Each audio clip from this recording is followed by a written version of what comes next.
토저가 소속된 교단으로서 그에게 많은 영향을 준 기독교 선교연합은 메인주에서 조직화를 시작했습니다.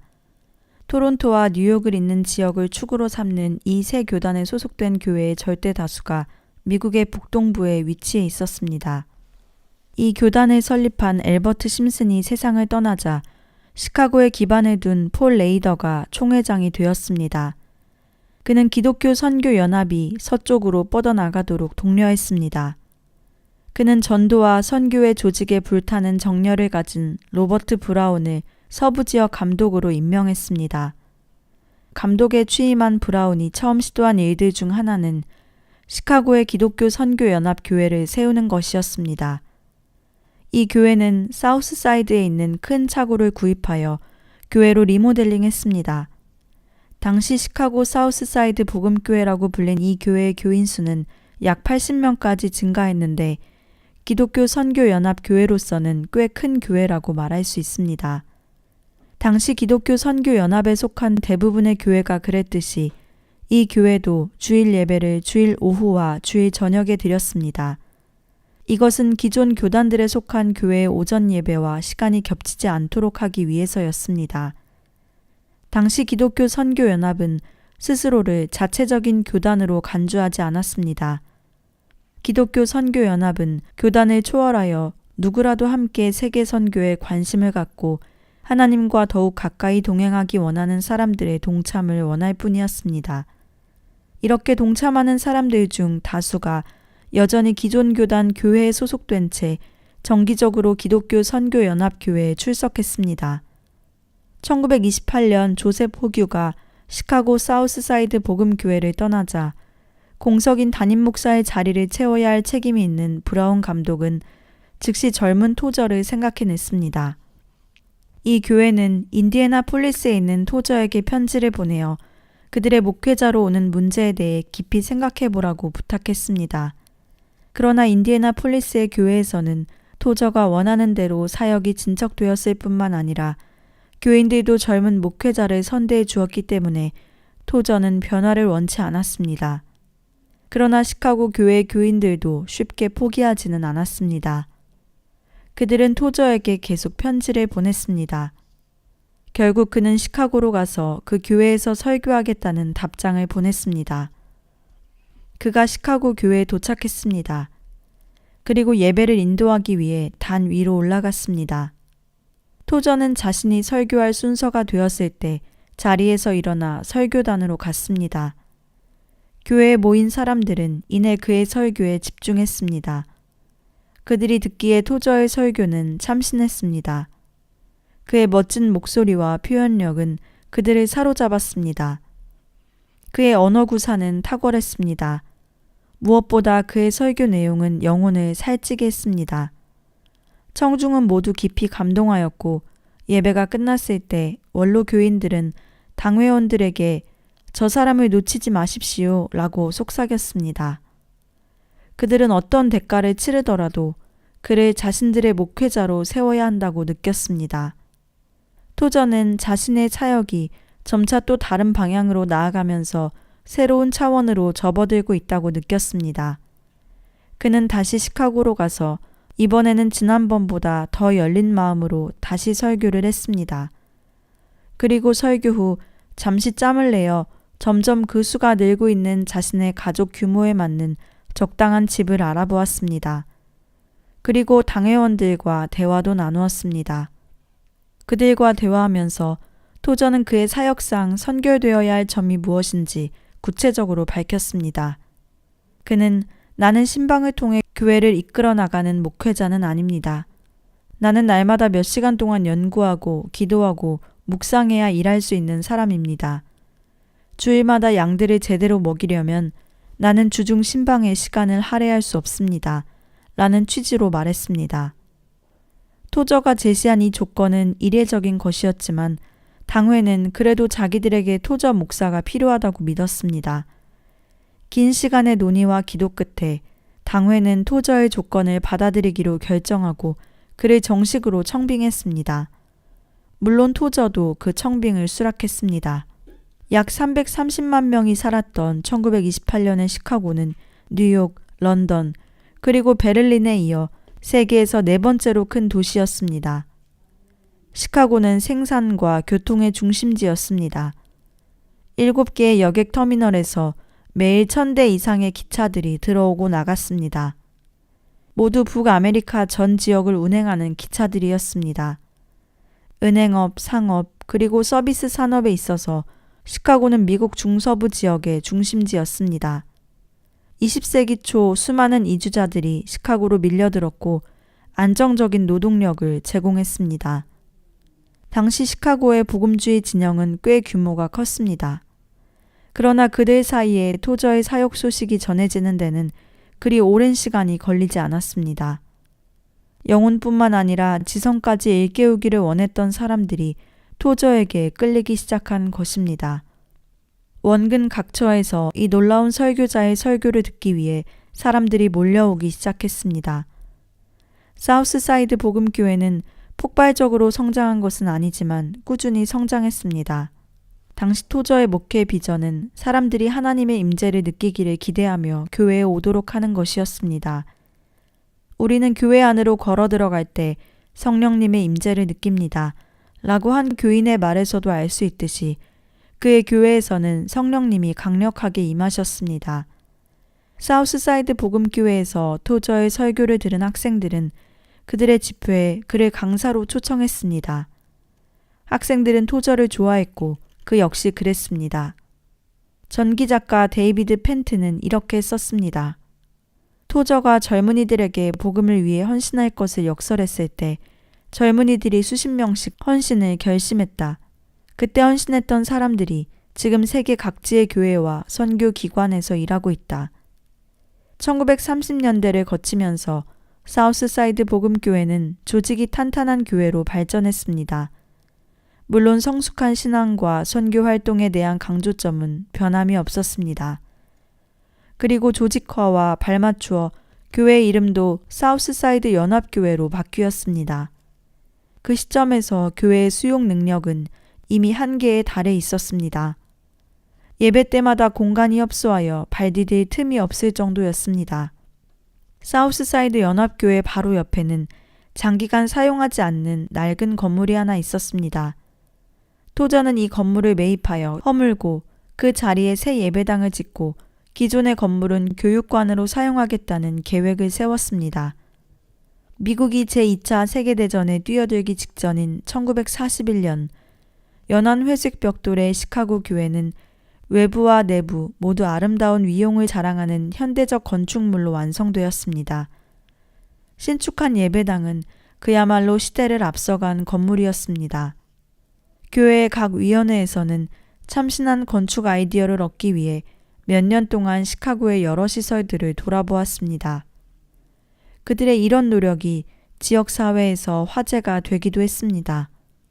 건축하는 기간에도 교회의 선교비 지출은 최고치에 달했고 계속 그 수준을 유지했습니다. 토저의 교회는 성전 봉헌 주간을 정했습니다. 토저는 시카고 지역의 목회자들과 기독교 선교연합의 지도자들을 초청했습니다. 왜냐하면 새 예배당을 보여주고 싶었기 때문입니다. 드디어 성전 봉헌 주간이 끝났습니다. 중요 직책을 맡았던 지도자들은 너나 없이 큰 일을 성공적으로 마친 토저에게 축하를 보내며 그의 앞길에 하나님의 복이 함께 하시기를 빌었습니다. 월요일 아침이 되었고 그는 강단 뒤 계단이 끝나는 곳에 만들어진 그의 작은 서재에 앉아 지난 성전 봉헌 주간을 생각하며 기분이 좋아졌습니다. 펜실베니아의 농장에서 성장한 소년이 미국에서 두 번째로 큰 도시에서 크게 성공한 것입니다. 여러 해의 고생이 결실을 맺은 것만 같았습니다. 그런데 갑자기 그는 가책을 느끼기 시작했습니다. 하나님께서 그의 마음을 강하게 흔들어 놓으셨습니다. 훗날 그는 그 월요일 아침에 하나님 앞에서 느낀 감정에 대해 이렇게 언급했습니다. 하나님께서 내 마음을 강하게 흔들어 놓으신 후 나는 조용히 예배당 방방마다 두루 찾아다니며 그것들을 하나님께 돌려드렸습니다.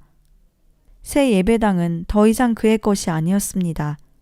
그의 마음에서 또 하나의 우상이 제거되었습니다. 그는 하나님께서 원하신다면 언제라도 시카고를 떠날 준비가 되어 있었습니다. 그 후 몇 년 동안 토저의 명성과 사역은 꾸준히 상승세를 탔습니다. 여러 곳에서 그를 강사로 초청했기 때문에 그는 부흥회, 여름사경회, 기타 온갖 종류의 집회에 뛰어다녔습니다. 그의 조언을 듣고자 개인적으로 그의 서재를 방문하는 사람들도 있었습니다. 세계대전을 치르던 시간은 토저에게도 무거운 짐으로 다가왔습니다. 그는 교회의 많은 젊은이들이 전선으로 떠나는 것을 지켜보았습니다. 거기에는 그의 장남 로웰도 포함되었습니다. 그는 가끔 새벽 4시 반에 일어나서 교회 청년 한두 명과 식사를 하고 그들과 함께 전차 타는 곳까지 가서 출전하는 청년들을 전송하곤 했습니다. 그는 그들을 지켜달라고 하나님께 기도했고 그들이 고통당할 때 함께 고통을 나누었습니다. 토저의 6 아들 중 3명이 전쟁 중 군 복무를 했으며 2명은 부상당했습니다. 평화의 때, 전쟁의 때, 그리고 다시 평화의 때가 찾아왔지만 토저는 설교단에서 자신의 양떼를 먹이는 사역을 중단하지 않았습니다. 언젠가 그는 하나님의 말씀을 듣기 위해 매주 교회에 갈 필요가 없다고 믿는 어떤 사람을 만나게 되었습니다. 이 사람은 이렇게 주장했습니다. 우리가 일단 회심하면 그때부터는 다른 사람들을 전도하여 그리스도를 믿게 만드는 일에만 헌신하면 됩니다. 매주 불빛으로 달걀들을 검사해야 하는 것은 아닙니다. 딱 한 번 검사하면 그 다음에는 그것들을 상자에 넣어 시장에 내보내죠. 그러나 이 사람의 주장에 결정적 허점이 있다는 것을 간파한 토저는 이렇게 반박했습니다. 우리 주님은 베드로에게 내 달걀들을 불빛에 비추어 검사하라고 말씀하지 않으셨습니다. 그분은 내 양들을 먹이라고 말씀하셨습니다. 그리스도인들은 불빛에 비추어 검사해야 할 달걀들이 아니라 말씀으로 먹여야 할 양들입니다. 양들을 먹이는 것은 한 번 하고 영원히 끝내는 일이 아닙니다. 그것은 양들이 살아있는 한 정기적으로 해야 할 사랑의 행동입니다. 이런 의미에서 토저는 하나님의 양떼를 먹이는 성실한 목자였습니다. 31년에 걸친 시카고에서의 사역 기간 동안 그의 설교는 그리스도인의 삶의 모든 단계들을 다루었습니다. 그는 칭의, 성화, 하나님의 속성, 그리고 예배와 같은 중요한 교리들에 대해 설교했습니다. 그가 신구약의 말씀으로 설교한 것은 두말이 필요 없는 사실이었습니다. 그의 설교는 언제나 실제적이었고 사람들의 영적 필요를 채워주었습니다. 시카고는 토저에게 영향을 주었고 토저는 적어도 시카고의 복음주의 진영에 영향을 주었습니다. 그는 이 도시 어디에다 내 손가락을 찔러 넣어도 나는 이 도시의 맥박을 느낄 수 있다 라고 말했습니다. 만일 주님이 그를 다른 곳으로 인도하셨다면 그는 기꺼이 그곳을 떠났을 것입니다. 하지만 그는 다른 어느 곳보다도 시카고를 좋아했습니다. 그로부터 영적 양식을 충분히 공급받는 교인들 또한 그가 계속 남아주기를 원했습니다. 무엇보다도 토저는 설교자였습니다. 설교 사역은 그의 모든 사역의 중심이었습니다. 토저의 저술은 그의 설교의 연장이라고 말할 수 있습니다. 하나님을 찾고 하나님과 동행한 그의 삶은 설교와 저술을 통해 적절히 표현되었습니다. 1930년대와 1940년대에 토저의 설교가 시카고에서 사람들의 주목을 끈 것은 차별성 때문이었습니다. 다른 목회자들의 설교는 꼼꼼한 언어 분석에 치중한 반면 그의 설교는 청중을 곧바로 하나님 앞으로 데리고 갔습니다.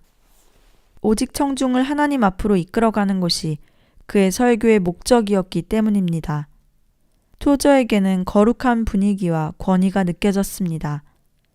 그가 설교하기 위해 설교단으로 걸어갈 때 회중은 이스라엘의 대제사장 아론처럼 그가 먼저 하나님 앞에 나아가 그의 회중을 위해 기도했다는 것을 느낄 수 있었습니다. 설교단에 선 그는 마치 아론처럼 그의 회중을 위해 축복 기도를 드릴 준비가 되어 있었습니다. 토저는 설교를 준비하기 위해 몇 시간씩 투자하곤 했습니다. 그의 설교 준비의 주요 부분은 기도였습니다. 그의 설교는 기도의 연못에 푹 잠겼다 나온 설교였습니다. 그는 기도하다가 발견한 것을 설교로 선포했던 것입니다. 토저는 흔히 소홀히 취급되는 여러 진리를 강조해야 한다고 느꼈습니다. 예를 들면 세계 선교, 예언, 신유, 세상적인 것들을 버리는 일, 성령의 사역, 순결한 마음, 자아와 죄를 이기는 개인적인 승리, 그리스도의 내주, 예배의 중요성 같은 것을 강조해야 한다고 믿었습니다. 특히 그는 용기를 가지고 신약의 모범에 따라 살아야 한다고 믿었습니다. 그의 설교를 가장 다양한 상황에서 들은 사람은 아마 그의 오랜 동역자 레이먼드 메가피일 것입니다. 당시 토저에게는 차가 없었기 때문에 메가피는 토저가 강사로 초청된 곳으로 그를 태워다 주곤 했습니다. 차에 오르자마자 토저는 와츠, 웨슬리, 페넬롱, 그리고 프레드릭 페이버 같은 사람의 책을 읽기 시작했습니다. 그 책에서 몇 줄 읽은 다음 그는 책을 무릎 위에 올려놓고 자기가 읽은 부분에 대해 이런저런 논평을 내놓았고 메가피도 나름의 논평을 내놓았습니다. 이런 식으로 그들은 함께 차를 타고 다니면서 셰익스피어의 거의 모든 희곡, 감상적 자연의 웅장함을 노래한 워즈워드의 시, 장엄한 밀턴의 탁월한 작품들을 철저히 분석할 수 있었습니다. 특히 토저는 설교 중에 밀턴의 작품을 자주 인용하곤 했습니다. 토저는 예배를 통해 그의 영혼을, 수준 높은 문학작품과 철학서를 통해 그의 지성을 갈고 닦았다 라고 메가피는 회상했습니다. 토저는 설교 중에 서두르는 것 같지 않았습니다. 그는 시간이나 절기에 속박되기를 거부했습니다. 언젠가 그는 자신이 가장 좋아하는 성경 중 하나인 요한복음을 본문으로 3년간 설교하기도 했습니다. 하지만 그의 회중은 그것을 지루하게 여기지 않았고 그가 이미 말한 것을 반복한다고 생각하지도 않았습니다. 그는 진리를 참신하고 감동적으로 때로는 깜짝 놀랄 만한 표현으로 담대히 선포했습니다. 토저의 설교 준비는 때와 장소가 따로 없었습니다. 열차나 전차를 타고 가든 그는 자투리 시간까지도 설교 준비를 위해 썼습니다. 그는 전차 또는 승용차의 좌석에 앉으면 즉시 무언가를 꺼냈습니다. 그것은 그가 읽고 있는 책, 아니면 그가 설교 준비를 위해 틈틈이 메모해둔 용수철 공책이었습니다. 이렇게 그는 늘 읽고 연구하고 사색하고 글을 썼습니다. 토저의 설교는 얄팍하지 않았습니다. 그는 깊고 끈질긴 사색을 통해 그의 설교를 만들어냈고 청중이 그와 함께 사고하도록 만들었습니다. 청중이 하나님의 말씀에 비추어 자신을 살피도록 만들 수 있는 능력이 그에게 있었습니다. 설교 계획을 세울 때 대개의 경우 토저는 성경 속의 하나의 책 또는 하나의 장 또는 하나의 주제를 잡아 설교했습니다. 그는 이렇게 하면 연속적으로 일관성 있게 설교 준비를 할 수 있다고 여겼습니다. 그는 설교자가 연구와 독서에 임하는 자세에 대해서 언급했습니다. 목적을 가지고 연구와 독서를 해야 한다고 강조했습니다. 해를 거듭할수록 그는 책을 더 좋아했습니다. 더 많이 책을 사 모았습니다. 특이한 책들을 좋아했기 때문에 그의 서재에는 보통 사람들이 알지 못하는 책들이 많았습니다. 그는 신학, 역사, 철학, 시, 그리고 문학작품을 폭넓게 읽었습니다. 특히 고대 작가들에게 매력을 느꼈는데 그 중에서도 교부들과 기독교 신비가들에게 끌렸습니다. 물론 그는 다른 어떤 책보다 성경을 가장 좋아했고 그렇기 때문에 성경을 열심히 읽었습니다. 그에게는 40가지의 역본 성경들이 있었습니다. 성경을 읽다가 잘 모르는 단어가 등장하면 일반 사전, 히브리어 사전, 헬라어 사전, 그리고 성구 사전을 부지런히 찾았습니다. 그는 많은 시간을 들여서 성경을 암송했습니다. 그의 성경 인용이 정확하고 적절한 것은 그가 성경을 매우 잘 알고 있었음을 말해줍니다. 그는 효과적인 설교를 위해서는 언어를 정확하고 적절히 사용해야 한다는 것을 일찌감치 깨달았습니다.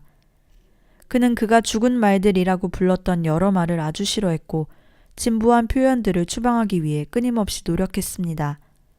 설교에 대한 열정에도 토저는 설교 중에 대단한 자제력을 발휘했습니다. 그는 자신의 열정이 지성을 압도하도록 하지 않았습니다. 그의 청중은 한편으로는 하나님의 기름 부음이 그의 설교에 임했다는 것을 느꼈지만 다른 한편으로는 선지자의 영이 선지자의 자제력에 지배되고 있다는 것도 느꼈습니다. 토저의 설교는 예리하고 신랄했습니다. 청중은 그가 생명의 원리를 제시하면서 청중 한 사람 한 사람을 하나님 앞에 세워 그리스도의 제자로서 살아가도록 만들기 위해 애쓴다고 느꼈습니다. 그는 경박하고 얄팍한 사람들의 관심을 끌기 위한 설교를 만들어내지 않았습니다. 따라서 그의 청중의 반응은 크게 두 가지로 나타났습니다. 하나는 하나님 앞에 무릎 꿇고 순종하는 것입니다. 다른 하나는 그의 설교의 날카로움을 견디지 못하고 그의 메시지를 외면하는 것이었습니다. 토저는 설교를 마친 후 사람들을 제단 앞으로 불러내는 방법을 거의 쓰지 않았습니다. 이유는 그가 이런 방법에 특별히 반대했기 때문이 아니라 이것이 그의 기질에 맞지 않았기 때문입니다. 언젠가 주일 저녁에 강력한 메시지를 전한 후에 그는 회중에게 이렇게 말했습니다. 나도 마음만 먹으면 많은 사람들을 제단 앞으로 나오게 할 수 있습니다. 하지만 그것이 육신적인 방법이 될까 두렵습니다. 내가 여러분에게 당부하고 싶은 것은 예배가 끝나면 잡담으로 시간을 낭비하지 말고 조용히 집으로 돌아가시라는 것입니다. 침실이나 거실에 자리를 잡은 다음 짧게나마 성경을 읽고 하나님, 지금 제게 뭐라고 말씀하시기를 원하십니까? 라고 기도하십시오. 많은 사람들이 제단 앞으로 나오는 일이 없다고 해서 하나님의 영이 역사하시지 않는다고 단정할 수는 없었습니다. 토저가 교회에서 예배를 마치고 집으로 돌아온 후 어떤 사람이 그에게 전화를 걸어서 자신이 토저 목사의 설교를 듣고 그리스도께 무릎 꿇게 되었다고 말한 경우들도 있었습니다.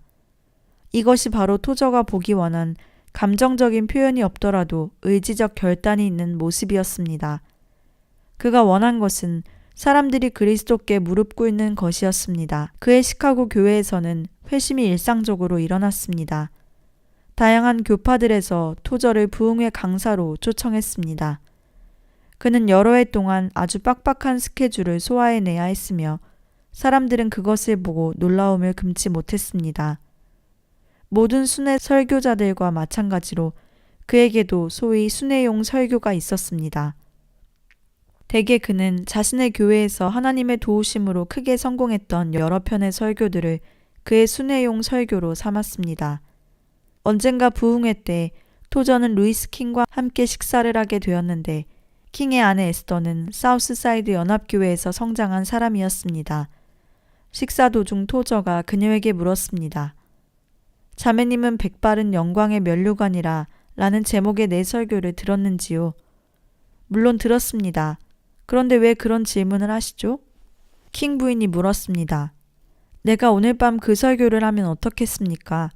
토저가 생각에 잠기면서 물었습니다. 아주 좋을 것입니다. 나는 이 설교를 이미 32번 했습니다. 오늘 밤에 하면 33번째가 됩니다.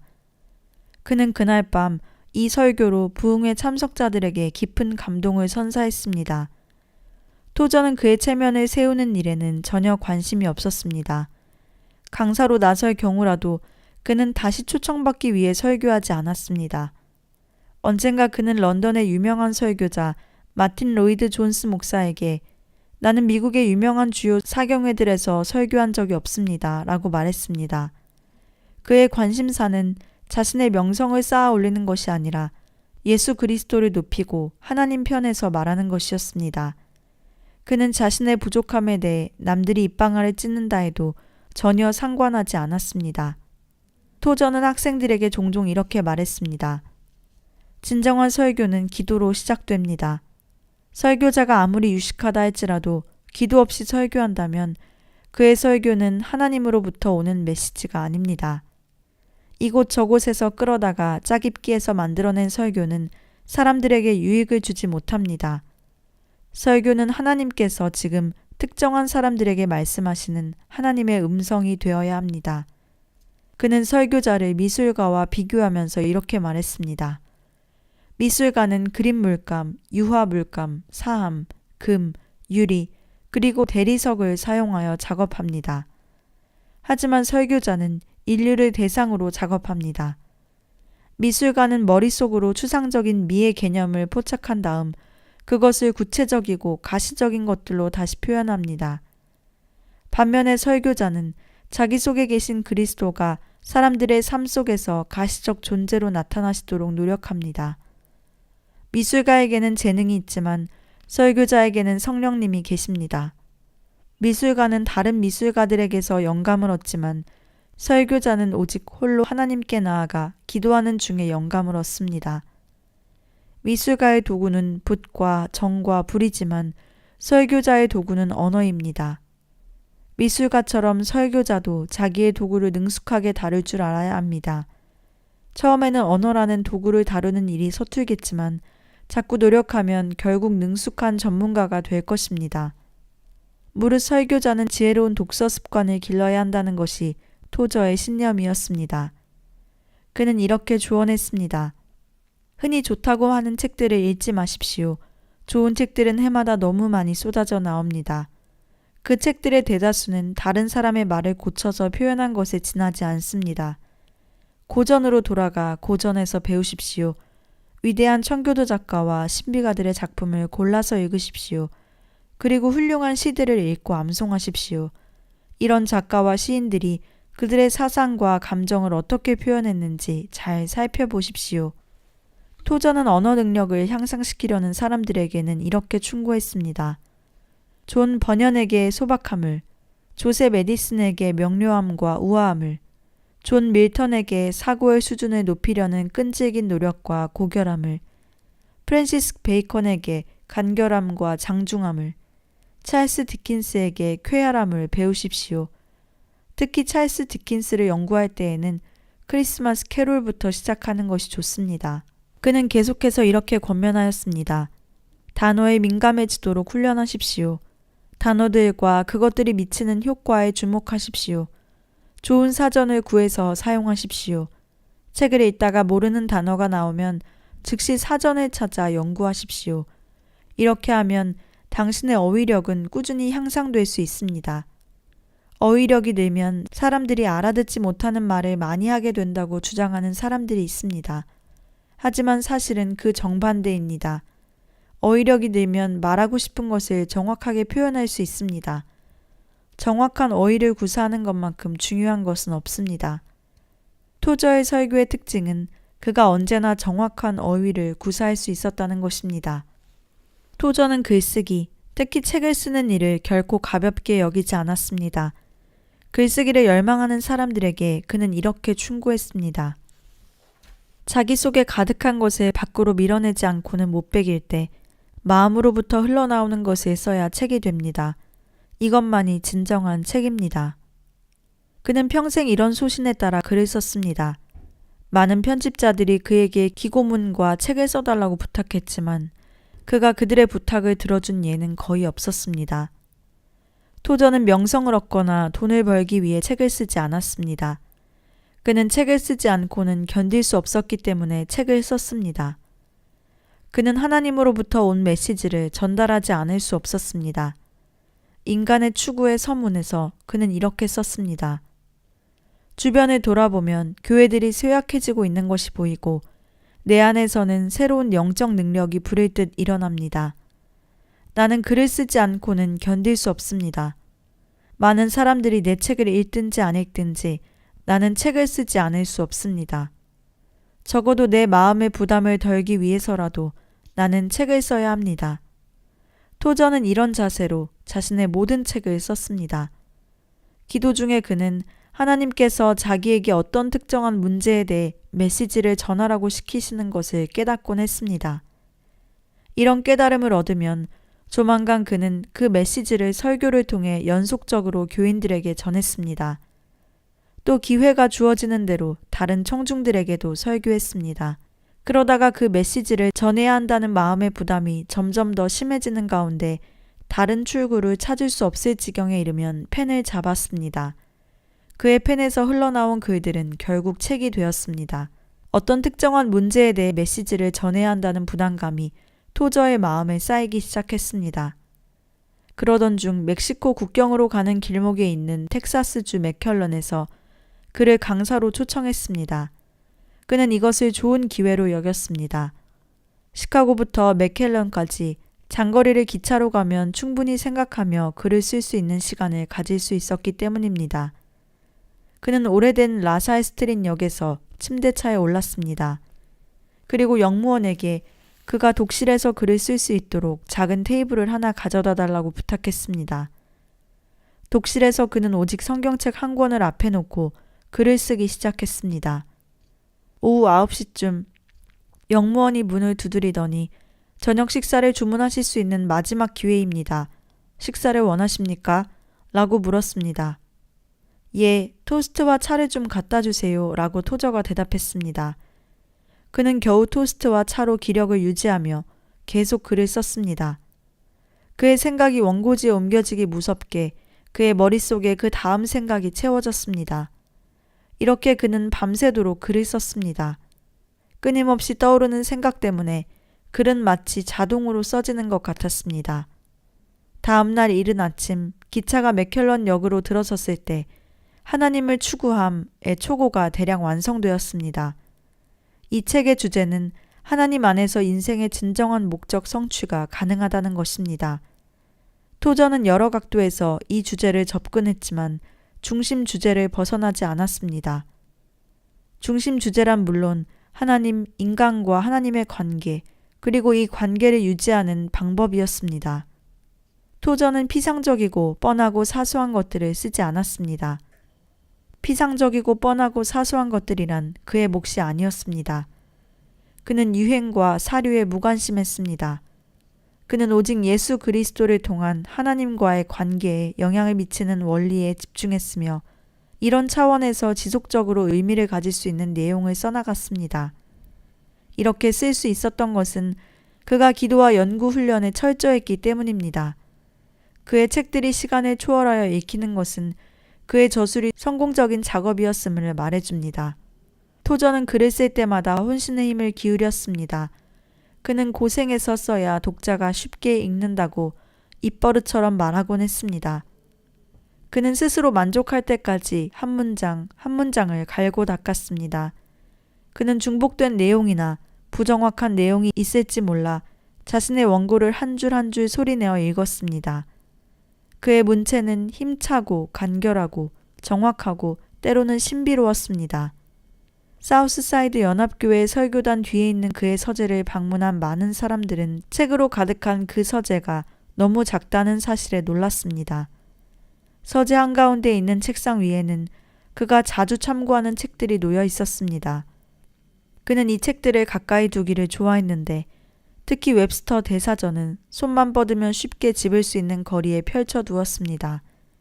이 작은 서재에서 보낸 그의 노고 덕분에 수많은 설교, 책, 잡지의 사설과 기고문이 탄생했고 많은 사람들에게 큰 복을 안겨주었던 것입니다.